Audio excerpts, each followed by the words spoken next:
دین کا مدار عقل پر نہیں، محبت اور اعتقاد پر ہے۔ پرانے گناہوں کو نئی نیکیوں سے مٹاؤ۔ نماز دن میں 5 مرتبہ فرض عین ہے، اس لیے دیکھا دیکھی نہیں بلکہ باقاعدہ سیکھیے۔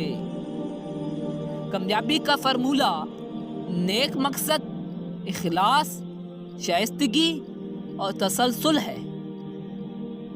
مصیبتوں سے بچنے کا سب سے بڑا وظیفہ گناہ کو چھوڑنا اور اللہ تعالیٰ سے اپنا تعلق صحیح کرنا ہے۔ حضور صلی اللہ علیہ وسلم کی اصل محبت یہی ہے کہ آپ کا اتباع کیا جائے۔ ان سے ملنے کی ہے یہی ایک راہ، ملنے والوں سے راہ پیدا کر۔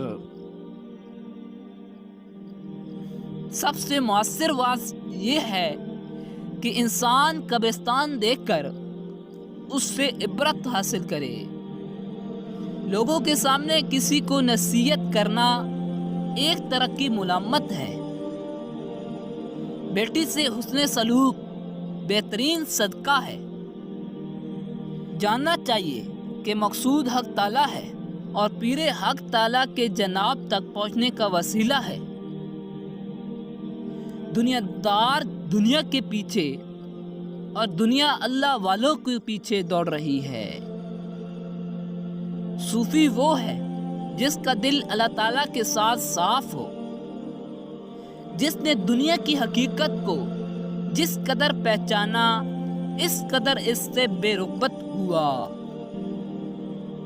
وہ رزق کی فراخی جس پر شکر نہ ہو اور معاش کی تنگی جس پر صبر نہ ہو فتنہ ہے۔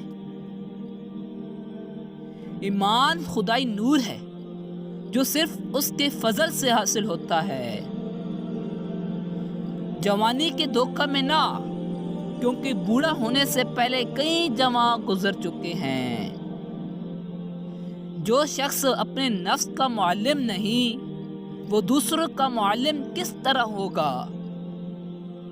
حضا سے جسم کو اور قناعت سے روح کو راحت پہنچتی ہے۔ صحابہ کرام رضی اللہ تعالی عنہ معیار حق ہیں، اور جو چیز معیار ہوتی ہے وہ تنقید سے بالا تر ہوتی ہے۔ جیسا تم اللہ کو کل کے لیے چاہتے ہو، تم آج اس کے لیے ویسے ہی بن جاؤ۔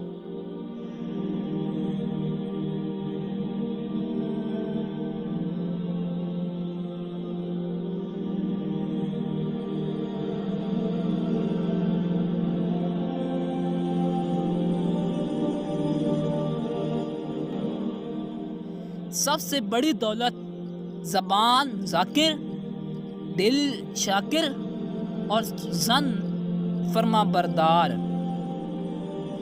خالی تمنا حماقت کا جنگل ہے جس میں احمق مارا مارا پھرتا ہے۔ اللہ تعالیٰ نے ہر مرض کی دوا نازل فرمائی ہے۔ حقیر سے حقیر پیشہ اختیار کرنا ہاتھ پھیلانے سے 1000 درجہ بہتر ہے۔ عقل مند وہ ہے جو اللہ کی خوشنودی حاصل کرے۔ رضائے حق کی خواہش مند مخلوق کی اذیت پر صبر